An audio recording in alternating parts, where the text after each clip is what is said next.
untuk duduk di tempat yang telah disediakan karena sebentar lagi acara pembukaan Kongres Nasional Matematika yang ke-17 akan segera dimulai.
Selamat pagi seluruh peserta seminar Kongres Nasional Matematika yang ke-17. Yang terhormat, Rektor ITS yang diwakili oleh Wakil Rektor 4, Profesor Dr. Darminto. Yang terhormat, Dekan Fakultas Matematika dan Ilmu Pengetahuan Alam Institut Teknologi 10 November, Profesor Dr. R.Y. Ferry Burhan, MSc. Yang terhormat, Presiden Indo MS, Profesor Dr. Budi Nurani Rujana. Yang terhormat, pembicara utama yang mewakili Menteri Pendidikan dan Kebudayaan, Dr. Insinyur Pakdono Suwinyo, MMSc. Para invited speaker, para panitia pengarah, para tamu undangan, dan seluruh peserta Kongres Nasional Matematika ke-17 yang berbahagia. selamat datang di kampus Institut Teknologi 10 November, Surabaya.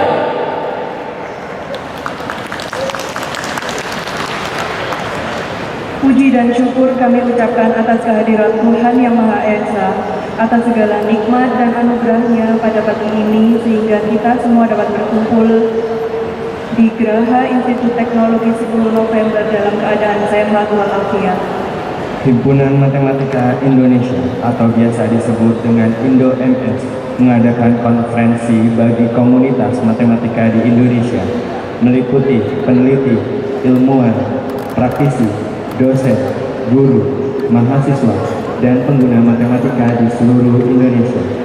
Pelaksanaan konferensi 2014 ini merupakan konferensi nasional yang ke-17 yang diadakan di Institut Teknologi 10 November, Surabaya, yang bekerjasama dengan jurusan Matematika dan jurusan Statistika Institut Teknologi 10 November yang diselenggarakan pada tanggal 11 Juni sampai dengan 14 Juni 2014. Kegiatan konferensi ini diadakan setiap 2 tahun sekali dengan tempat yang berbeda-beda.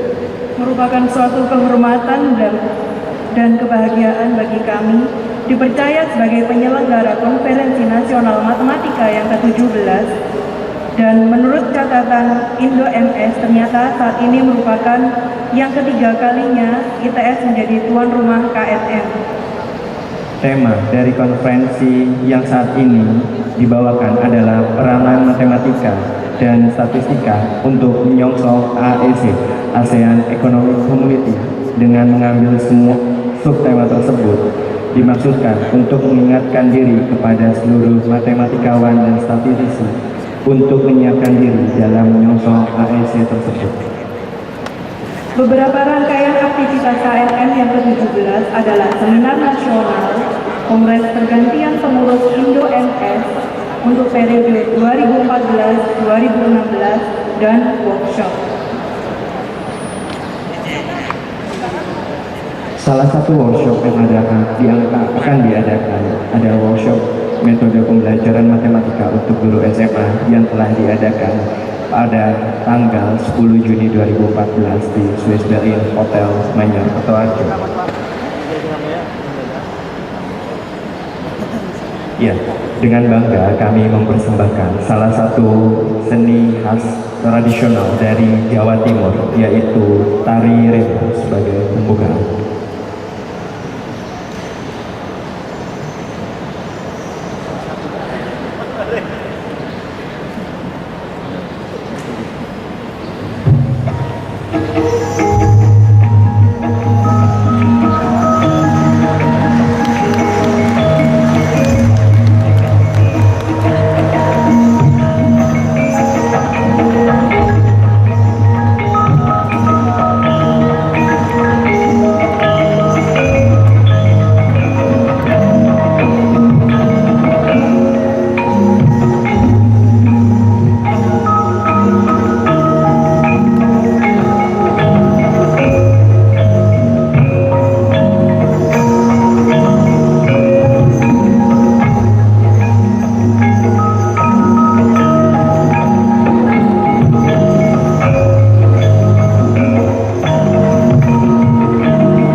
untuk acara yang pertama yaitu sambutan-sambutan. Untuk sambutan pertama yaitu dari Ketua Panitia yang diwakili oleh Bapak Subhan PhD. Kepada Bapak Subhan PhD dipersilakan.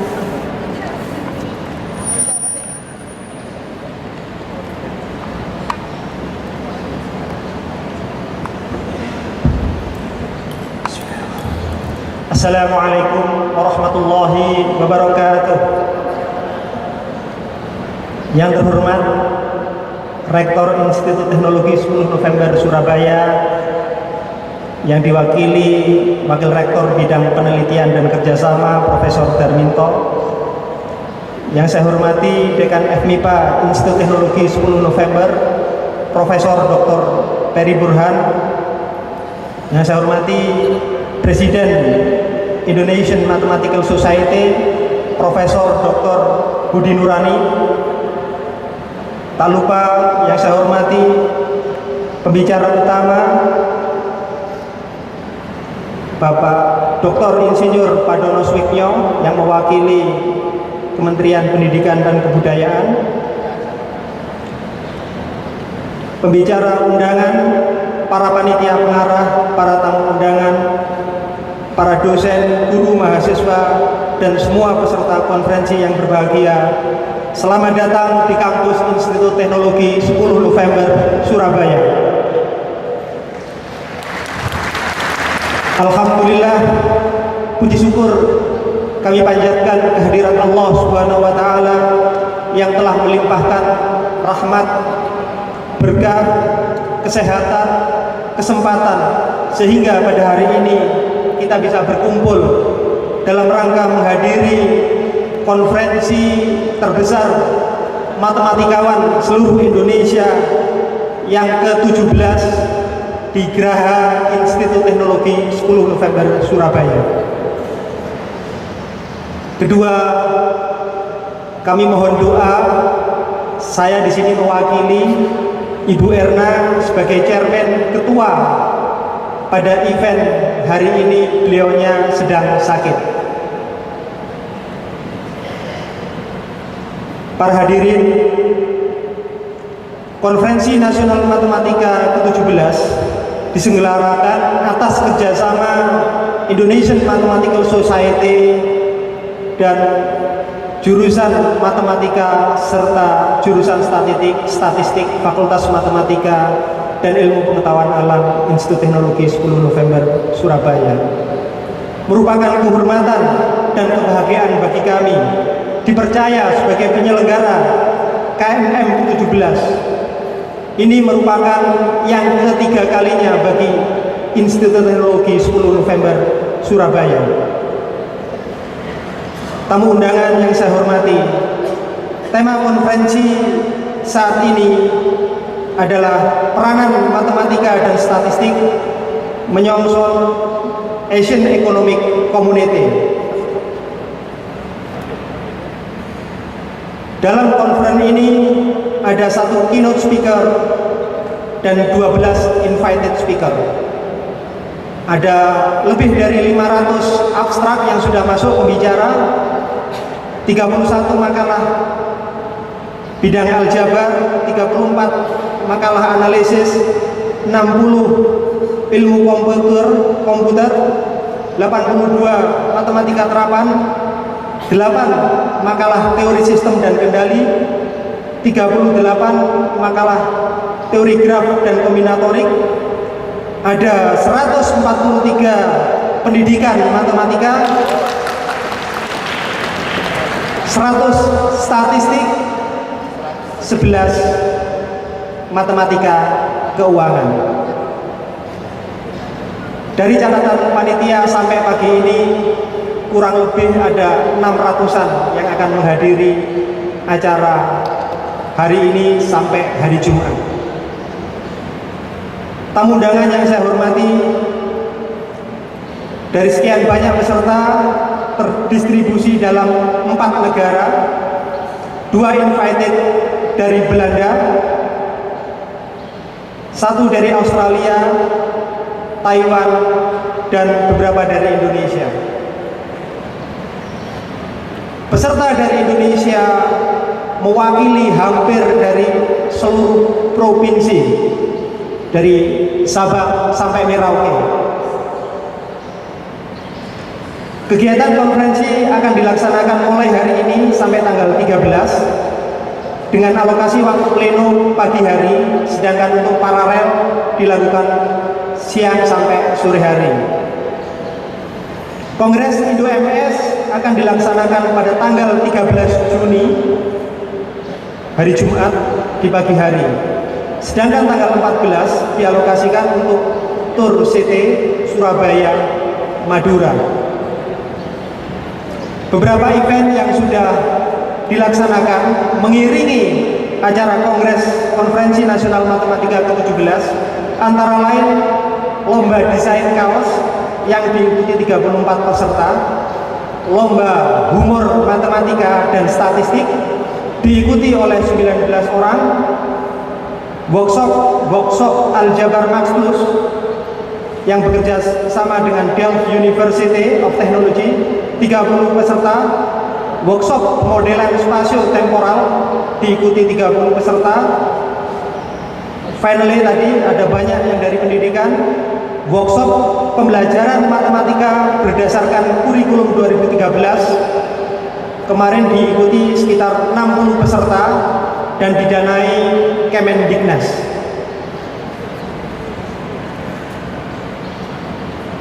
Para peserta Konferensi Nasional Matematika yang saya hormati, kami mengucapkan terima kasih kepada semua pihak yang telah membantu kegiatan konferensi ini, terutama Wali Kota Surabaya, Rektor ITS, Direktur Pasca Sarjana ITS, Dekan FMIPA, pihak sponsor, dan panitia baik dari staf, dosen, karyawan, maupun mahasiswa yang telah bekerja keras untuk mempersiapkan kesuksesan Konferensi Nasional Matematika ke-17 ini.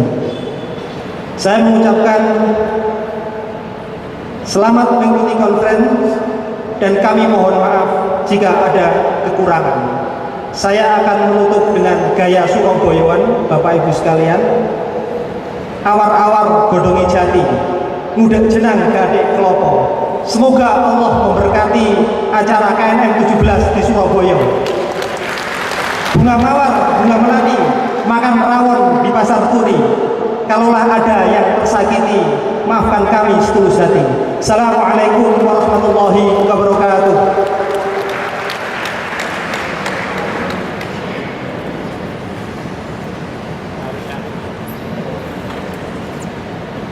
Selanjutnya sambutan dari Presiden Indo Mathematics Society, Ibu Profesor Dr. Budi Nurani Rujana. Ada beliau dipersilakan.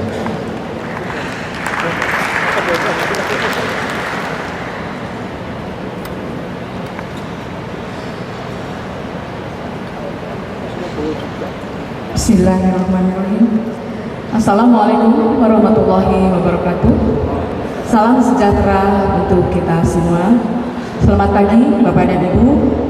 Yang terhormat Menteri Pendidikan dan Budaya Republik Indonesia yang dalam hal ini diwakili oleh Bapak Dr. Insinyur Patdono. Kemudian Rektor Institut Teknologi 10 November Surabaya yang diwakili oleh Bapak Wakil Rektor Bidang Penelitian dan Kerjasama, Bapak Dekan FMIPA Institut Teknologi 10 November Surabaya, para sesepuh Himpunan Matematika Indonesia. Terima kasih kepada Prof. M. Ansar, Presiden Indo-MS yang pertama. Terima kasih kepada Prof. Sendiri, Presiden Indo-MS yang keempat. Kepada Profesor Sri Wahyuni, Presiden Indo-MS ke-6 dan ke-7. Serta Prof. Edi Tribaskoro, Presiden Indo-MS ke-8. Juga kepada Bapak serta Ibu para pengurus Indo-MS Pusat dan Indo-MS Wilayah, kepada para pembicara workshop Aljabar Maxtus dan aplikasinya, workshop metode pembelajaran matematika, dan workshop pemodelan spasio-temporal, kepada para pembicara utama Konferensi Nasional 17, baik dari dalam maupun luar negeri. Thank you for all of invited speaker. especially thanks to Dr. Xiaoyong Ping Lee, Prof. Ansar, and then Prof. Sud Ferdinand from Utrecht University, Profesor Basarudin, terima kasih Pak, Profesor Guan Huang, Dr. Van der Wold from TU Delft, Profesor Asepka Supriyatna, Profesor Sriwahyuni, Profesor Basuki Widodo, Profesor Agus Suryanto, Dr. Agung Mukito, Subhan PhD, Dr. Sony Sunario, Dr. Yudi Suharyadi, dan Dr. Brojo Sutijo. Juga kepada seluruh panitia pengarah, para tamu undangan, para dosen, guru, pemerhati, mahasiswa, dan seluruh peserta konferensi. Bapak dan Ibu, alhamdulillah pagi yang cerah ini kita bisa berkumpul.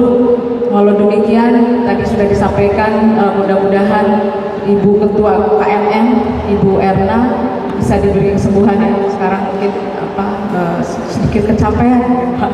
Mudah-mudahan segera sembuh.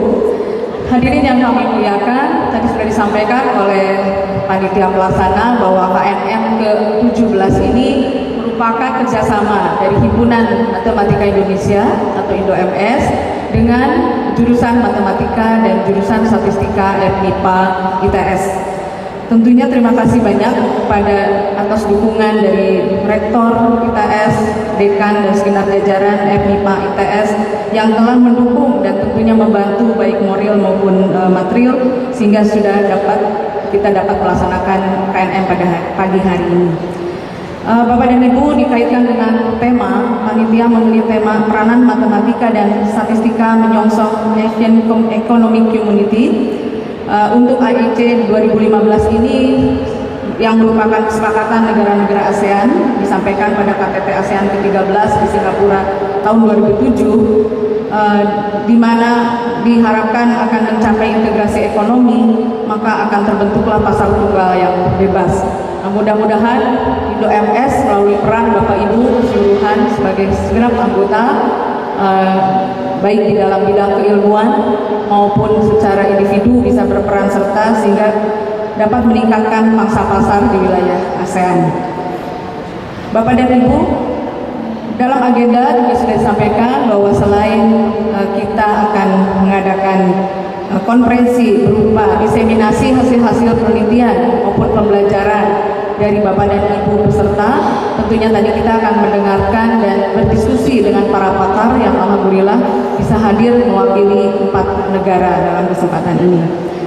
Tentunya kami juga mengucapkan terima kasih atas segala upaya yang dilakukan oleh panitia dan segenap anggota, dan dari sekitar 1.240 anggota yang aktif, dalam sini aktif membayar ada 1.169, itu akan dilaksanakan kongres pada hari Jumat tanggal 13 Juni 2014 dengan agenda pertama adalah laporan pertanggungjawaban pengurus IndoMS Pusat 2012-2014, kemudian dilanjutkan dengan pemilihan presiden IndoMS periode 2014-2016 dan pemilihan tuan rumah atau institusi penyelenggara Konferensi Nasional Matematika ke-18 tahun 2016. Mudah-mudahan Bapak Ibu berkenan mengikuti konferensi ini sampai selesai, berkenan ikut serta dalam kongres sehingga kita bisa berdiskusi lebih banyak lagi.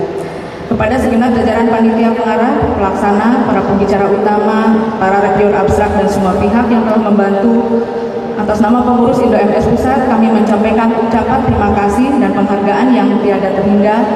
Kami juga mohon maaf apabila di dalam pelaksanaan ini masih terdapat kekurangan yang mungkin kurang berkenan di hati Bapak Ibu serta segenap peserta KNM 17. Selamat melaksanakan Konferensi Nasional Matematika 17 dan Kongres IndoMS 2014. Wabillahi taufiq wal hidayah. Wassalamualaikum warahmatullahi wabarakatuh.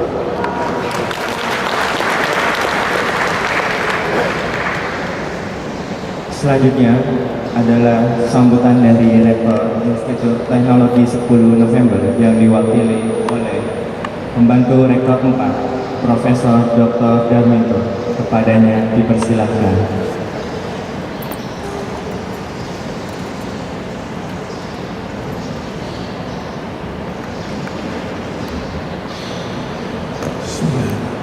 Assalamualaikum warahmatullahi wabarakatuh. Selamat pagi dan salam sejahtera untuk kita semua. Yang terhormat Bapak Adham Sudityo, Sekretaris Dikti yang mewakili Kemendikbud, para pimpinan ITS, para dekan FMIPA di Universitas Indonesia yang sempat hadir, kepada Presiden dan mantan Presiden kalau ada yang hadir dari IndoMS, pembicara tamu, para peserta dan ibu bapak sekalian yang kami hormati. Pertama-tama atas nama Rektor ITS saya mengucapkan selamat datang di kampus ITS 10 November ini dan juga di Surabaya. Kami juga mengucapkan selamat atas penyelenggaraan Konferensi Nasional Matematika dan Kongres Himpunan Matematika Indonesia (IndoMS). Kami sangat bersyukur dan terima kasih atas kepercayaan kawan-kawan bahwa ITS telah menyelenggarakan event ini yang ketiga kalinya. Saya rasa kita semua sudah tahu peranan matematika yang sudah tidak mungkin ditinggalkan dalam berbagai bidang kehidupan kita ini.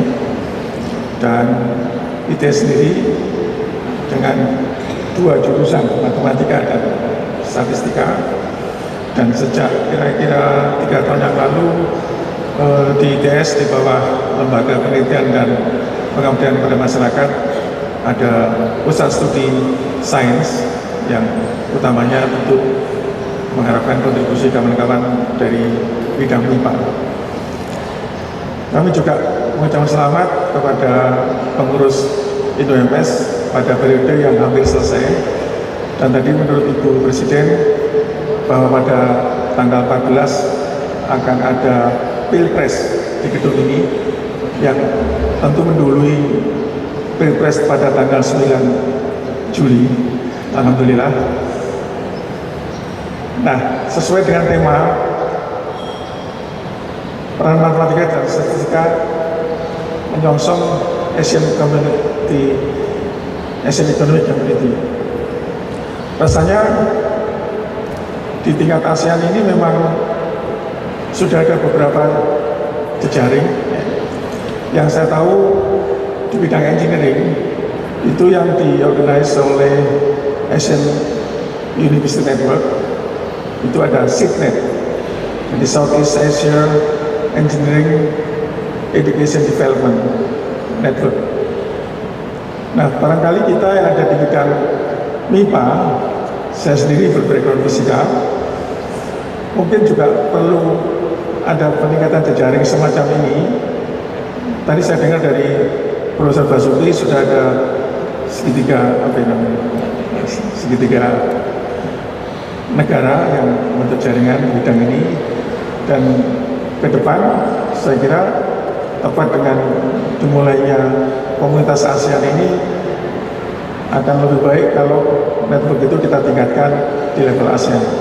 Saya rasa teman-teman di Thailand, Filipina, tentu Malaysia dan Singapura, dan juga semacam negara-negara yang menjadi anggota ASEAN belakangan seperti Kamboja, Vietnam dan sebagainya itu sudah mulai melihat di bidang sains yang mau tidak mau itu harus kita kembangkan untuk mendukung perkembangan teknologi. Sehingga mungkin pengurus IndoMS yang baru nanti itu akan memiliki tugas yang mungkin lebih berat untuk bisa meneruskan estafet dari pengurus yang lama, juga akan menghadapi tantangan yang semakin terbuka dan semakin memerlukan langkah-langkah yang lebih besar dan keberanian untuk bersaing paling tidak di dunia yang semakin global, terutama di lingkungan ASEAN. Akhirnya sekali lagi saya ucapkan selamat kepada kawan-kawan di bidang matematika atas penyelenggaraan konferensi ini. Dan tadi saya dengar ada sekitar 500 abstrak. Nah ini mungkin Pak Padono dari Kemendikbud punya concern terkait dengan publikasi ini Pak. Kira-kira dari 500 abstrak ini nanti ada berapa yang jadi paper, yang masuk jurnal, yang terindeks. Ini pasti Pak Padono senang kalau kira-kira separuh atau mungkin semua bisa menjadi publikasi yang bisa dihitung indeksnya. Nah ini saya kira kita sekarang punya perhatian khusus untuk itu, mengingat secara nasional mungkin kalau kita lihat di indeks Scopus saja, dokumenter Scopus kita ini kira-kira baru belasan ribu, 12, 13, 14 ribu. Mungkin kalau kita tengok tidak jauh-jauh, negara tetangga saja mungkin sudah jauh di atas kita. Nah ini barangkali kawan-kawan di bidang matematika punya kontribusi yang setiap berkala itu ada ratusan paper, mudah-mudahan bisa menyumbang peningkatan dokumenter Scopus Indonesia. Insya Allah, amin. Sebagai penutup, kami sekali lagi mengucapkan selamat berkongres, berkonferensi. Semoga dari Geraha 10 November ini ada hal yang dapat dihasilkan dan akan membawa kemajuan secara khusus bidang matematika di Indonesia dan secara umum bidang sains. Sekali lagi saya ucapkan terima kasih kepada semua pihak, sponsor, IndoMS, teman-teman dari perguruan tinggi atas berhasilnya acara kongres dan konferensi ini. Terima kasih sekali lagi. Wassalamualaikum warahmatullahi wabarakatuh. Kepada Rektor ITS, kami persilahkan juga untuk membuka acara Konferensi Nasional Matematika 17 ini.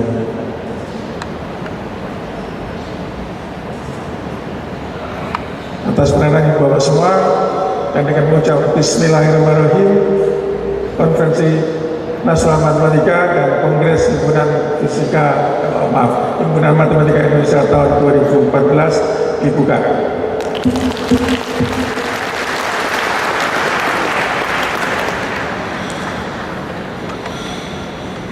Memasuki acara yang pertama, yaitu akan dimulai dengan keynote speech yang akan disampaikan oleh Dr. Insinyur Padono Suwigno, MASD. Untuk Bapak dipersilakan. And this first agenda is started by keynote speech, Professor Dr. Insinyur Padono Suwigno. And this time is yours.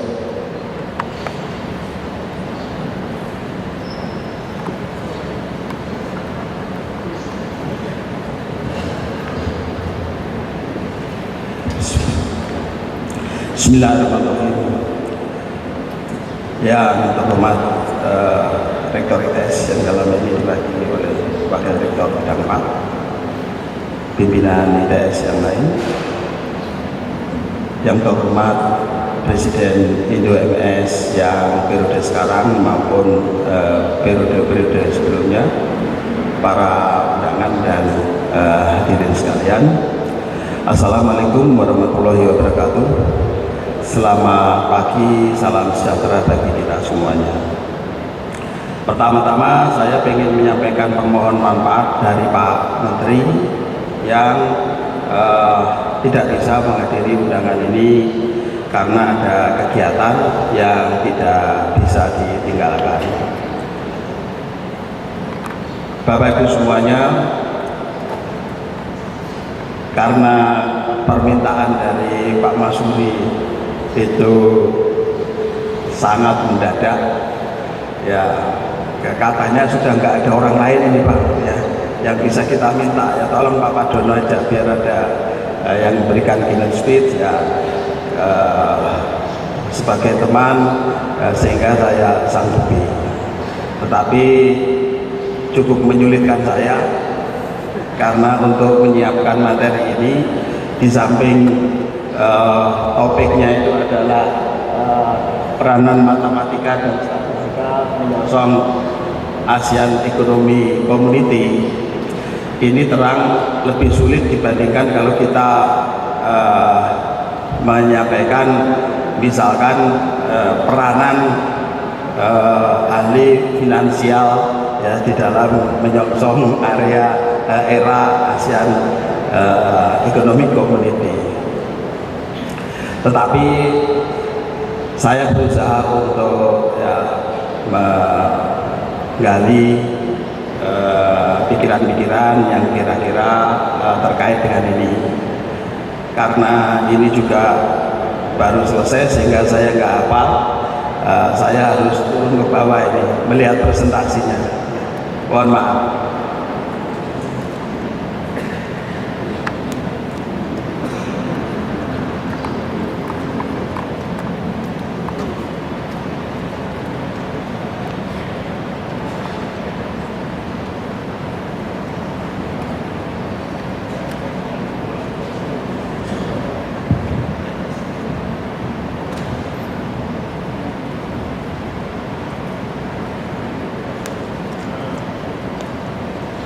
Baik,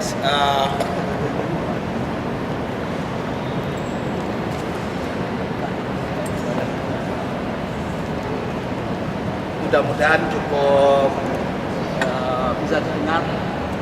Jadi Bapak Ibu semuanya, peranan matematika dan statistika menyongsong ya ASEAN Economic Community, ada beberapa hal.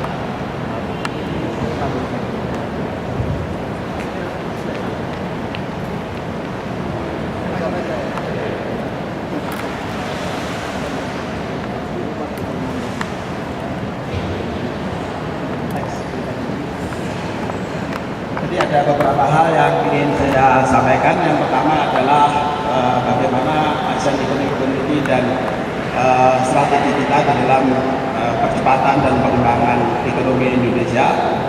Kemudian bagaimana peranan matematika dan statistika dalam menyongsong era ASEAN Economic Community ini, dan tantangan mutu pendidikan tinggi.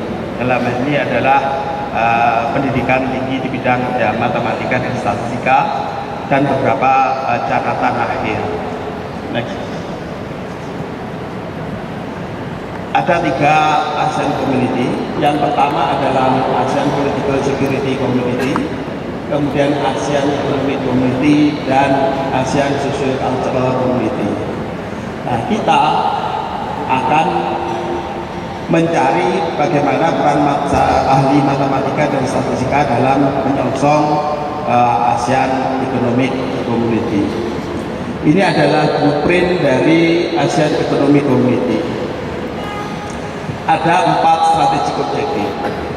Yang pertama adalah single market and production base. Yang kedua itu adalah competitive economic region, kemudian equitable economic development, dan integration into the global economy. Ini adalah strategic objektif dari ASEAN Economic Community. Kemudian komponen-komponen pokok daripada masing-masing strategic objektif ini, misalkan adalah single market and production base, itu adalah free flow of goods, free flow of services, free flow of investment, ya, dan sebagainya. Pertanyaannya tadi itu adalah bagaimana ahli matematika dan statistika itu bisa membantu Indonesia agar sukses di dalam memasuki era ASEAN Economic Community yang akan dimulai pada tahun 2015. Next. Ini adalah master plan percepatan dan perluasan ekonomi Indonesia yang digunakan oleh Indonesia termasuk di dalam menghadapi era ASEAN Economic Community. Ada 3 strategi utama yang digunakan oleh Indonesia untuk memperkuat dan mempercepat dan memperluas ya, ekonomi Indonesia. Yang pertama strateginya adalah pengembangan potensi ekonomi melalui koridor ekonomi. Maka telah ditetapkan 6 koridor ekonomi seperti hal ini. Yang kedua itu adalah penguatan konektivitas nasional. supaya koridor-koridor tadi itu bisa beroperasi secara terintegrasi, secara efektif dan efisien, maka konektivitas nasionalnya harus dibangun. Yang ketiga itu adalah penguatan kemampuan SDM dan iptek nasional, ilmu pengetahuan dan teknologi.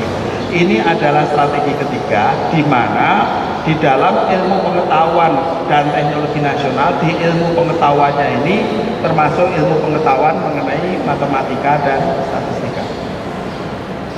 Dari strategi utama MP3I, maka diakui dan diharapkan pengembangan ilmu pengetahuan termasuk matematika dan statistika ini akan bisa menjadi salah satu cara ya, di dalam mencapai tujuan-tujuan master plan percepatan dan perluasan ekonomi Indonesia. Ya.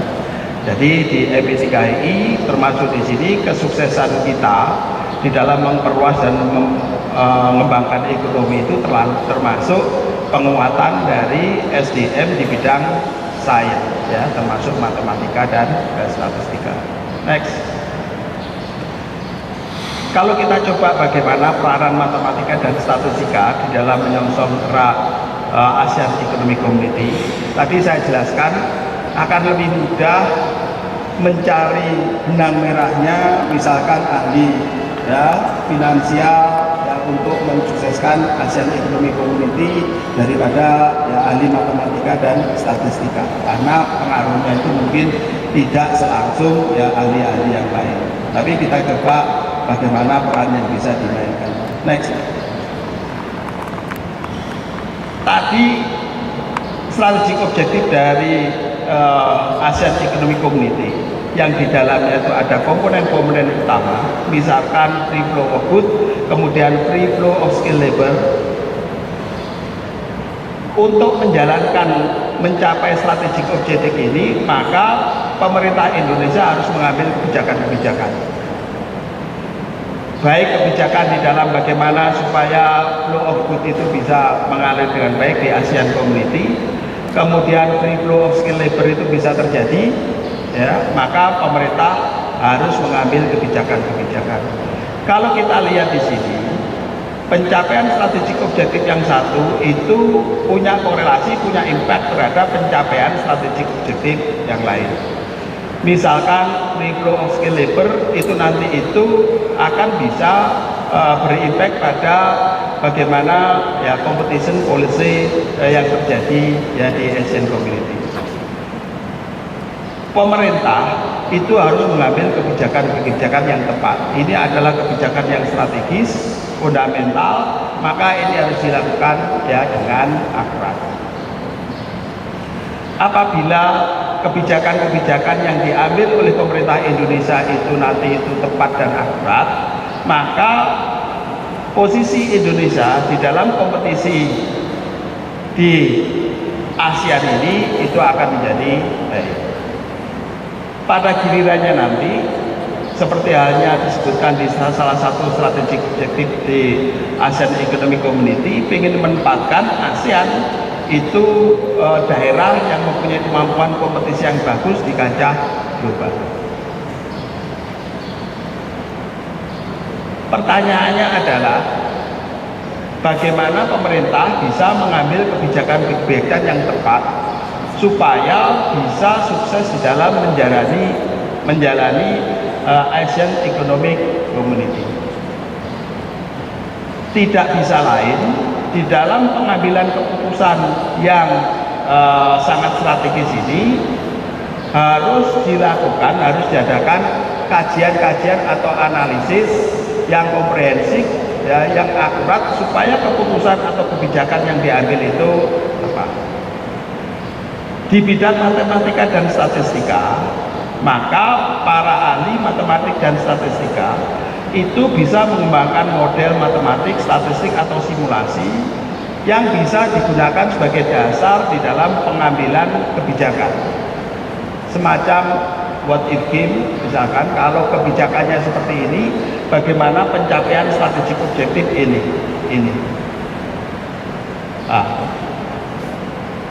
model matematika atau statistika atau simulasi yang bisa digunakan sebagai dasar pengambilan kebijakan itu mesti bermulanya atau perlu dukungan matematika statistika yang murni. Kesimpulannya di sini itu adalah bahwa ahli matematika statistika itu bisa mengembangkan model-model yang bisa digunakan untuk membantu pengambilan kebijakan sifatnya strategis supaya Indonesia itu bisa sukses di dalam menjalani perannya di era ASEAN Economic Community yang dimulai tahun 2015 nanti.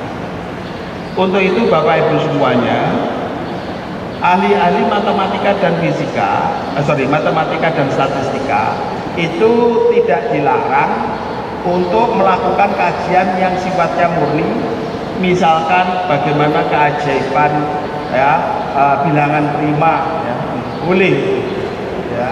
Tetapi juga tidak dilarang dan bahkan perlu untuk mengembangkan ilmu-ilmu matematika statistika yang dia itu terapan dan bisa membantu para pengambil kebijakan di dalam mengambil kebijakan yang terkait dengan nanti itu ya, perannya Indonesia di dalam ASEAN Economic Community. Ini sekarang kuncinya itu di sini. Kalau ada tadi itu kita pengennya temanya adalah peran matematika statistika dalam menyongsong era ASEAN Economic Community, maka ahli matematika dan statistika bisa memberikan perannya yang sangat berarti dengan membuat model-model matematika statistika atau simulasi yang bisa membantu para pengambil kebijakan strategis ya di dalam membuat semacam, kalau kita membuat kebijakan Pak Cam biasanya ada apa itu naskah akademiknya. Maka ahli matematika dan statistika itu bisa membuat naskah akademik dari kebijakan-kebijakan strategis yang akan diambil oleh ya, pengambil keputusan. Para pengambil keputusan itu jangankan waktu, ngerti atau tidak bahwa ada ilmu yang bisa membantu mereka di dalam mengambil keputusan itu bisa jadi nggak tahu dia bahwa ada ilmu seperti ini. Maka itu tanggung jawab dari ahli matematika dan statistika untuk mengembangkan dan mempromosikan dirinya, mempromosikan ilmunya, ya, bahwa ada ilmu yang bisa di bidang matematika dan statistika yang bisa membantu Bapak Ibu pengambil kebijakan untuk bisa mengambil kebijakan yang tepat. Next. Nah, ini seperti disampaikan oleh Pak Darminto tadi, hal yang juga menjadi krusial kita hadapi di Dirjen Pendidikan Tinggi itu adalah tantangan pendidikan tinggi khususnya dalam hal mutu pendidikan tinggi. Next. Ini adalah target dan realisasi indikator kinerja utama Dikti. Kalau kita lihat ada yang merah, ada yang hijau, ya, banyak yang merah. Ya. Yang sudah hijau itu adalah APK. Ini adalah akses. Artinya apa? Bahwa di bidang akses yaitu banyaknya usia kuliah yang dia itu bisa menikmati pendidikan tinggi itu dibandingkan target RPJMN kita itu sudah memenuhi.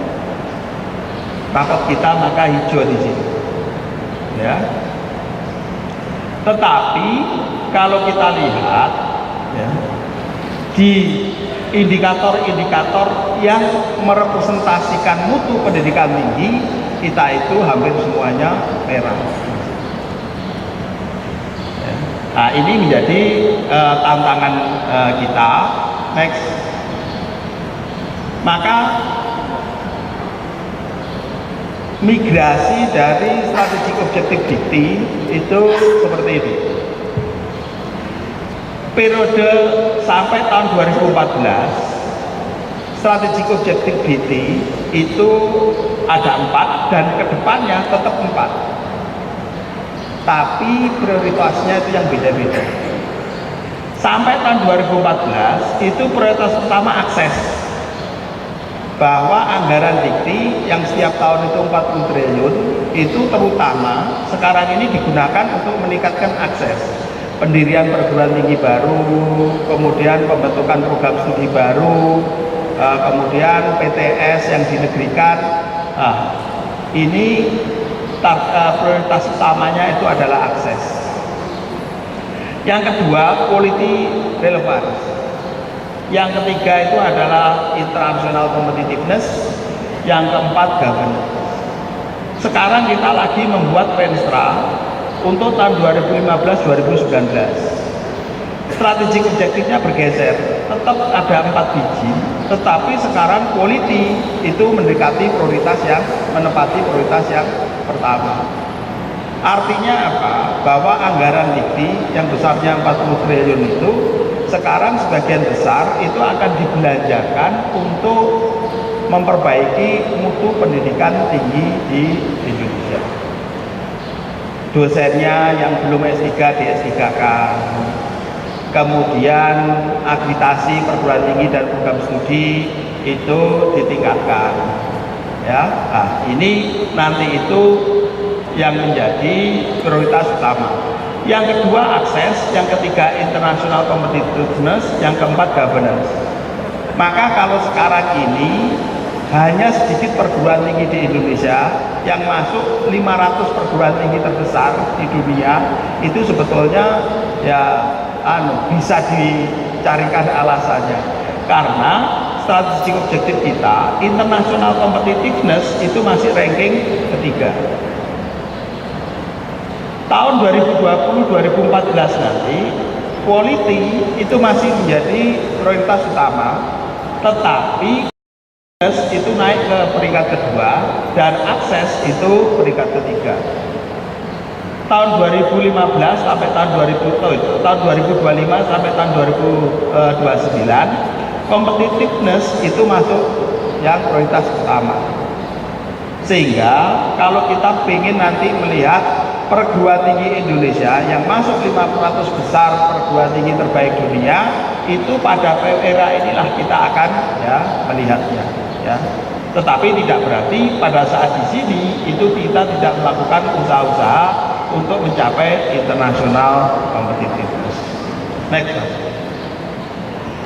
Bapak Ibu semuanya, salah satu indikator dari mutu itu adalah berapa banyak publikasi internasional di negara tersebut. Saya tadi malam coba cari, ini adalah sumbernya. Bagaimana kalau kita bandingkan publikasi internasional Indonesia dibandingkan dengan dunia maupun tetangga-tetangga kita. Ini adalah publikasi internasional untuk all area. Cina, Jepang, Singapura, Amerika, ini yang paling top. Kalau kita gambarkan, ini jumlah publikasi mereka, dokumen. Kalau kita lihat Singapura, kalau kita bandingkan dengan 3 besar yang lain, dia sangat kecil. Singapura. Nanti kita lihat bagaimana Indonesia dibandingkan dengan Singapura. Indonesia nggak bisa kita gambarkan di sini, mungkin nanti dia itu tempatnya di sini di bawah ini. Maka kita coba kita gambarkan di sini, karena kalau di sini tempatnya itu ya di bawah sini. Ya, kita lihat nanti untuk all area dan matematika itu seperti apa? Apakah ada bedanya? Ya. Untuk semua area dibandingkan dan matematika itu apakah ada bedanya polanya? Sekarang kalau kita lihat Indonesia itu kita bandingkan dengan dengan Singapura ini. Dimana kalau Singapura itu kita bandingkan dengan terbaik dunia, itu kita Singapura itu ada di bawah. Dan kalau kita lihat Jepang itu sudah saturated. Cina itu naik terus ya. Kita lihat sekarang untuk Indonesia all area dibandingkan dengan Singapura. Next. Singapura itu Indonesia itu adalah di yang hijau, ini Indonesia. Singapura yang tadi dibandingkan dengan negara-negara top itu ada di bawah di sini, ternyata kalau dibandingkan dengan Singapura, Indonesia itu juga jauh di bawahnya.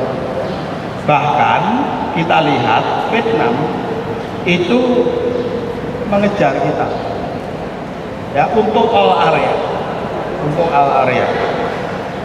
Thailand itu sudah jauh, dan kalau kita lihat kenaikannya itu jauh lebih tinggi daripada kenaikan di Indonesia. Maka kalau kita lihat 5 tahun lagi, nanti misalkan di sini 5 tahun lagi, kalau Indonesia tidak melaksanakan langkah-langkah strategis, maka ini semakin tahun akan semakin ketinggalan, gapnya ini akan semakin besar. Ini all area. Bagaimana kalau matematika? Ya, Bapak tanggung jawab, Bapak Ibu semuanya di sini. Ya, next, matematika. Amerika, kemudian Cina, kemudian Jepang, polanya hampir sama dengan yang tadi, dengan all area. Ya. Next, sekarang kalau Indonesia dibandingkan dengan tadi Singapura tadi itu yang paling bawah, ternyata untuk matematiknya itu dia tuh jauh lebih tinggi dibandingkan dengan all area. Ya. Indonesia yang tadi di all area itu lebih bagus dibandingkan dengan Vietnam, tapi sekarang Vietnam itu jauh lebih bagus. Artinya tanggung jawab Bapak Ibu semuanya, ahli matematika dan fisika, itu dibandingkan tanggung jawab di all area tadi, tanggung jawabnya sekarang PR-nya itu lebih berat. Kita itu dengan Vietnam ya jauh matematika dan fisika. Apalagi ini adalah jumlah dokumen. Kalau yang kita hitung itu produktivitas, berapa jumlah dokumen per jumlah penduduk, ya kita itu semakin nyungsep di sini. Ya. Next, ini adalah 100 perguruan tinggi Indonesia yang terekam di Scopus. Yang tadi itu juga dokumen yang terindeks di Scopus. 100 perguruan tinggi Indonesia yang terekam di Scopus. Kemudian ada lembaga penelitian nasional yang secara khusus dijuplik di sini. Ini kita ambil dari sini. Maka kalau kita lihat yang paling besar adalah ITB, kemudian Universitas Indonesia, ITS lumayan, ya nomor 5 juga. Ini kalah dengan LIPI, ya, tetapi dengan yang lain-lain ya kita masih. Nah, next, ini adalah top 10 perguruan tinggi Indonesia yang publikasinya itu terindeks di Scopus. Nomor 1 ITB, nomor 2 UGM, IPB, kemudian ya ITS di situ. Next, kesimpulannya apa Bapak Ibu semuanya? PR ahli matematika dan statistika Indonesia untuk mengejar ketinggalan kita itu lebih tinggi, lebih berat dibandingkan PR ahli-ahli di bidang yang lainnya, rata-ratanya saja. Ya, untuk itu kita minta dukungan Indo MS ya untuk membuat program ya, yang intensif untuk bisa menaikkan publikasi internasional. Ya. Yang berikutnya Bapak Ibu semuanya, salah satu komponen utama dari strategic objektif ASEAN Economic Community tadi itu adalah movement yang free, yang bebas dari tenaga ahli. Tetapi untuk bisa movementnya itu bebas, artinya kita juga bisa diterima di luar negeri, maka kompetensi yang kita hasilkan itu juga harus diakui oleh luar negeri. Untuk itu Indonesia sudah membuat kerangka kualifikasi nasional Indonesia. Itu ada sekolah SD itu 1, SMA itu 2, ya sekolah-sekolah itu 2. D1 itu level 3, D3, D2 level 4 dan seterusnya. S1 sampai D4 itu sama, ini vokasi ya level 6. Yang paling tinggi S3 itu level 9, atau kalau ini profesi spesialis itu level 9. S3 yang baru di sini adalah Poltek vokasi, itu nanti ada S2, S3-nya. Ya, jadi ada Poltek itu S3, ya, S2 sekarang sudah ada, ya, magister vokasi. Bapak Ibu semuanya, kerangka kualifikasi yang kita buat nanti itu harus juga diakui oleh negara lain-lain yang dia juga mempunyai kerangka kualifikasi ini. Ya. Next, contohnya ini adalah kerangka kualifikasinya Filipina. Ya. Nah, sekarang ini Dikti lagi terus melakukan pendekatan ke negara-negara ASEAN supaya kerangka kualifikasi Indonesia ini itu bisa saling ya, diakui dengan kerangka kualifikasi negara lain. Kalau sudah kerangka kualifikasinya diakui, maka lulusan sarjana di kita itu nanti juga diakui kompetensinya di Thailand, di Filipina, di Malaysia. Sebaliknya, lulusan sarjana mereka itu kalau mau bekerja di sini itu juga kita akui. Next. Nah, ini adalah deskripsi dari masing-masing level. Level 6 sarjana mampu memanfaatkan iptek dalam bidang keahliannya dan seterusnya. Hubungannya dengan matematika dan statistika seperti apa? Maka teman-teman ahli matematika dan statistika itu juga sekarang mempunyai PR. Di bidang matematika dan statistika ini adalah deskripsi umum, ya, generik. Maka di bidang matematika dan statistika itu juga harus mendefinisikan ini level 6 sarjana matematika itu kompetensinya itu apa? Kompetensi ini yang nanti itu akan didiskusikan dengan deskripsi kompetensi qualification framework di negara yang lain. Kalau sudah sama, maka setuju untuk saling mengakui, mutual recognition. Ini maka PR juga di matematika dan statistika. Next, maka sampailah kita pada catatan akhir. Pertama, ASEAN Economic Community adalah masalah yang sangat kompleks. Tadi kita lihat strategi objektifnya, komponen utama itu banyak sekali. Banyak keputusan atau kebijakan strategis yang harus dibuat oleh pemerintah. Contohnya kalau di Dikti itu gini, Bapak Ibu semuanya. Sudah banyak negara lain itu yang datang ke Dikti pengen membangun perguruan tinggi di Indonesia. Sudah banyak. Tapi sampai sekarang kita rem di Undang-Undang Nomor 12 ya, Pak Chan itu juga sudah mendung gitu. Pertanyaannya misalkan kalau itu kita izinkan, ya, tadi kalau kita itu sudah tadi perdagangan bebas, pendidikan itu kan termasuk di dalam, termasuk di situ. Kalau itu betul-betul kita bebaskan, pengaruhnya terhadap perguruan tinggi di ITS dan di Suradi Indonesia dan pendidikan di Indonesia itu seperti apa? Yang datang dari Australia perguruan tinggi banyak minta pendidikan di sini, di Malaysia ada, bahkan di Rusia ya itu minta. Tapi sekarang kita stop, tidak kita izinkan. Akan sangat bagus kalau Dikti mau mengambil keputusan kita bebaskan perguruan tinggi asing untuk masuk di Indonesia. Saya datang ke IndoMS, buatkan saya kajiannya. Kalau kebijakan itu saya buat, pengaruhnya terhadap perguruan tinggi di Indonesia seperti apa?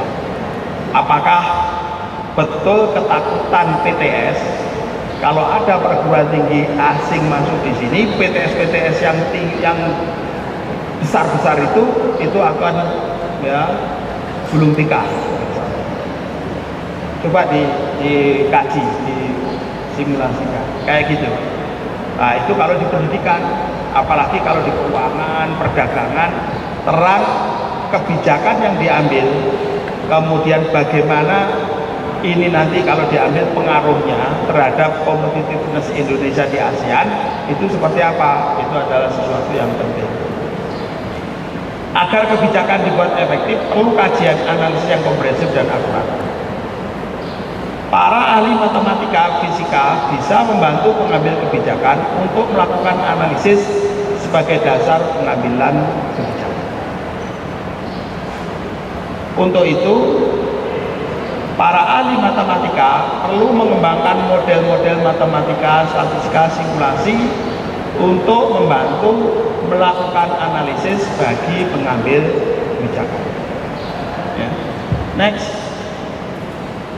maka ahli matematika perlu intens dalam berinteraksi dengan para pengambil kebijakan. Karena apa?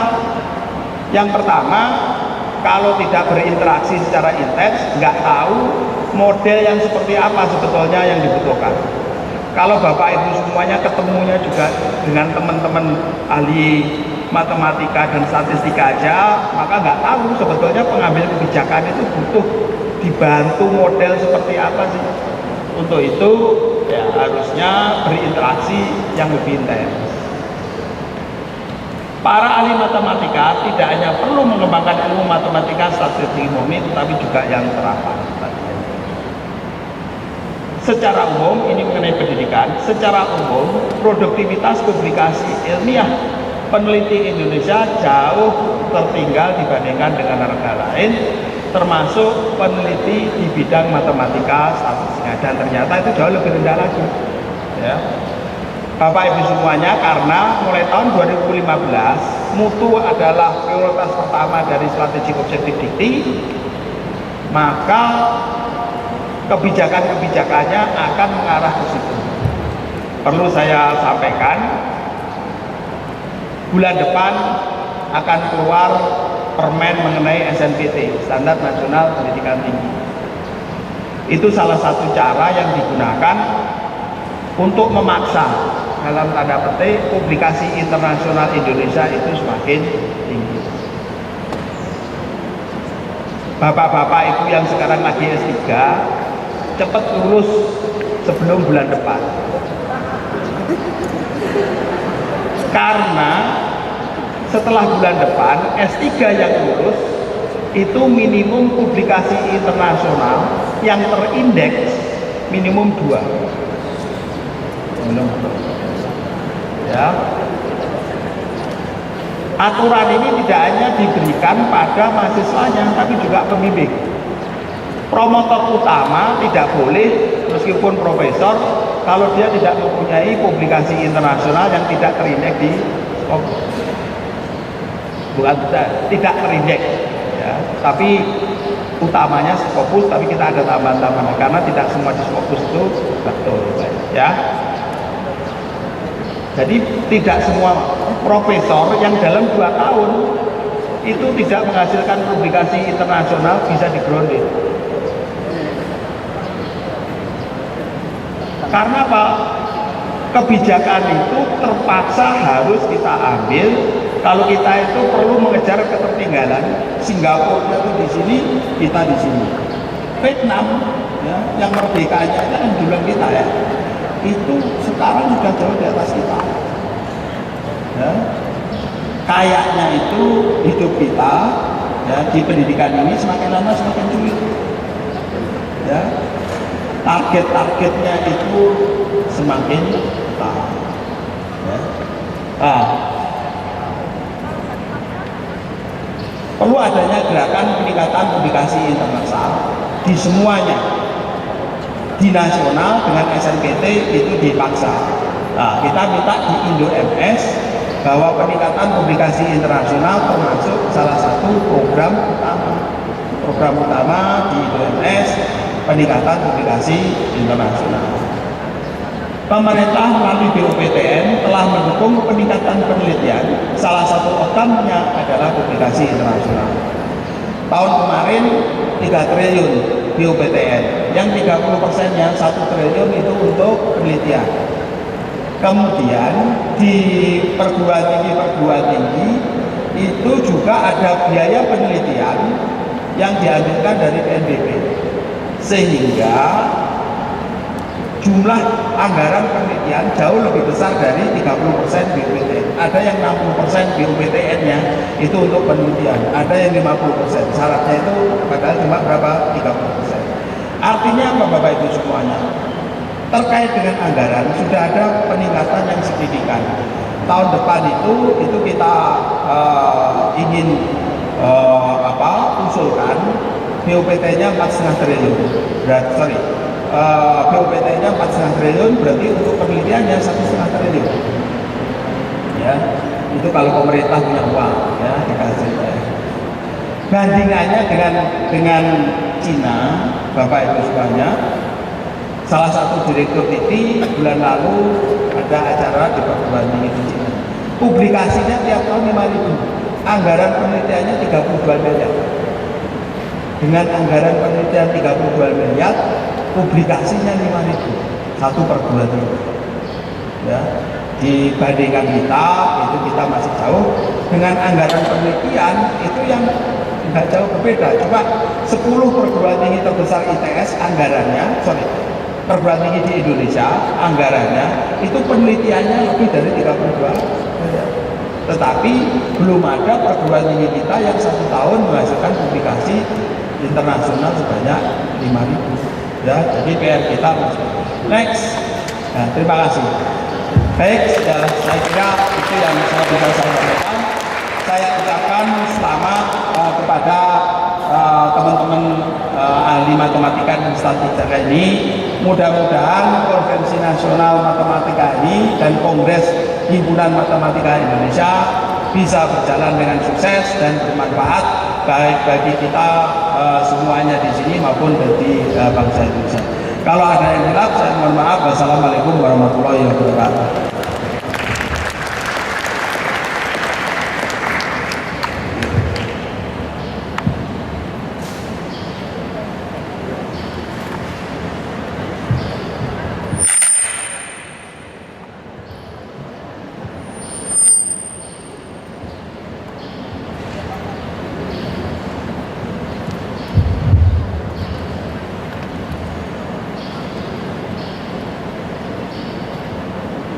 Sebelum melangkah ke acara selanjutnya, kami akan memberikan suatu pengumuman untuk seluruh peserta.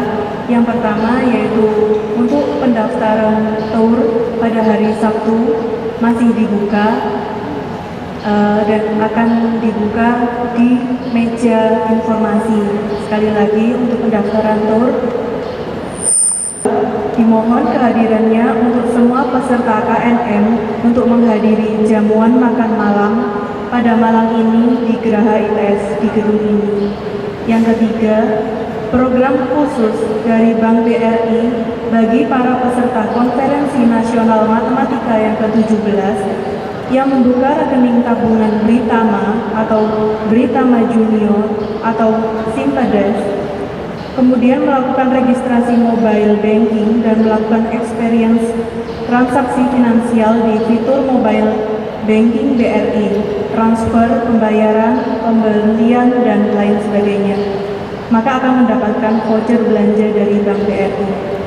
Demikian beberapa pengumuman-pengumuman. Selanjutnya, Announcement for the audience. Registration of Surabaya City Tour still open in information table. We will be starting at Saturday at 6:30 a.m. in Geraha ITS. And second, we hope all audience can join on gala dinner at this night at Geraha ITS.